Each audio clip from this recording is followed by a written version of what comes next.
In late summer of 1989, painter Bill Rich moved his pregnant wife and teenage son to a remote farmhouse in the Welsh countryside. It was called Heol Fanog. They sought isolation and a quiet place to start over. This meter measures kilowatt hours. The family received a staggering electricity bill. The power draw was astronomical. Technicians inspected the grid, but as seen by the certification, the hardware was fully functional. The company concluded the energy drain originated inside the farmhouse. Bill hired an electrician to test every item they owned. He even flipped the main breakers off entirely, cutting power to the property. It didn't matter. The house continued to pull an impossible amount of current. The mystery of Heol Fanog is anchored by this documented physical deficit. It's a haunting with a ledger, moving the story out of the realm of subjective feelings and into a quantifiable drain that required a material explanation. Soon, whatever was drawing the power began to assert itself physically. Bill woke to the sound of heavy boots crashing around the empty upstairs landing. Liz stood frozen as a bedroom door produced the violent, deafening sound of slamming shut. Even though she could see the wood never moved an inch. The property boundaries themselves felt altered.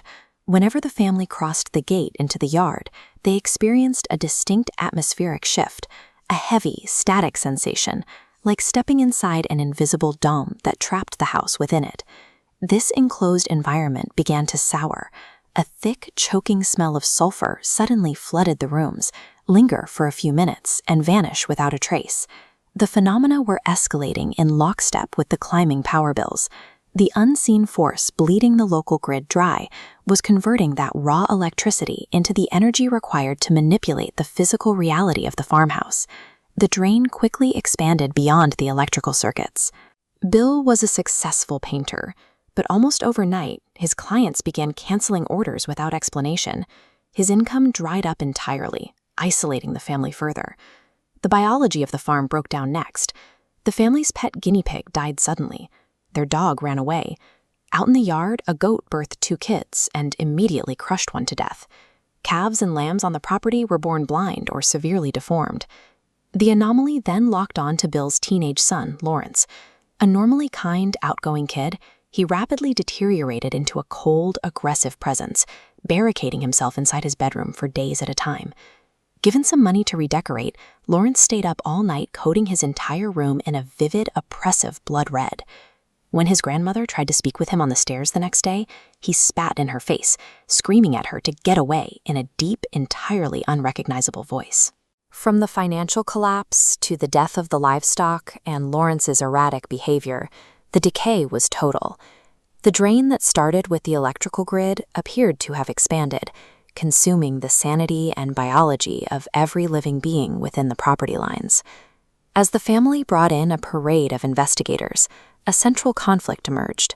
Did the family accidentally carry this entity to Wales, or had it been waiting for them in the soil? The first theory pointed back to a vacation the family took before moving. Inside the burial chamber of the Great Pyramid of Giza, Liz witnessed dozens of strange floating lights. Bill and Lawrence froze in place, hit by a sudden crippling wave of fear and a heavy drop in temperature, convinced something had attached itself to them in the dark. This stone carving depicts Horus, an ancient Egyptian deity. Months into the haunting, Liz looked up to see a towering 7-foot-tall shadow figure standing inside her home. Bill later suffered intense nightmares of a giant entity with a distinct bird-like head matching the exact silhouette of this statue. But the local geography offered a competing explanation. The Brecon Beacons hold a deep pagan history. Neighbors revealed that in the past, local builders had routinely scavenged materials, constructing parts of the Heol Fanog farmhouse using stones pulled directly from forgotten ancient graves. Whether the family imported an Egyptian attachment or awakened a dormant Celtic spirit resting in their walls, both theories pointed to the exact same conclusion. They were not dealing with a residual ghost. They were locked in a house with a primal, ancient force.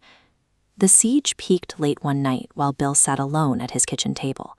He noticed a heavy kitchen knife resting on the surface, something neither he nor Liz would ever leave out with young children around.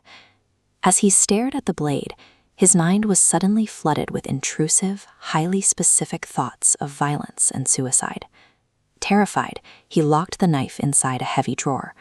When he turned back to the table, the knife was sitting directly in front of him again. The entity was no longer satisfied with absorbing ambient energy. It was attempting to orchestrate the physical destruction of the family, forcing them to seek definitive professional intervention before someone was killed. In the summer of 1995, a prominent psychic named Eddie Burks arrived at the farm alongside Maurice Gross, the lead investigator of the infamous Enfield poltergeist case. Burks assessed the property and delivered his diagnosis. The house was occupied by a deeply evil pagan entity. It hadn't attached itself to the family. Rather, someone centuries earlier had deliberately invited it onto that specific patch of land. Burks performed a targeted exorcism. The results were instantaneous.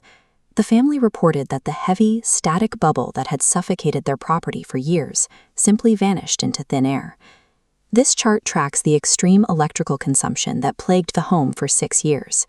At the exact marker of the 1995 exorcism, the quarterly bill dropped vertically. The astronomical power draw ceased, falling completely below the regional average and staying there forever. While the family continued to occasionally see the harmless figures of lost human spirits walking quietly through the garden, the malicious drain was gone. The farm returned to the quiet haven they had originally purchased. The case of Heol Fanog stands as an intersection between the supernatural and the administrative.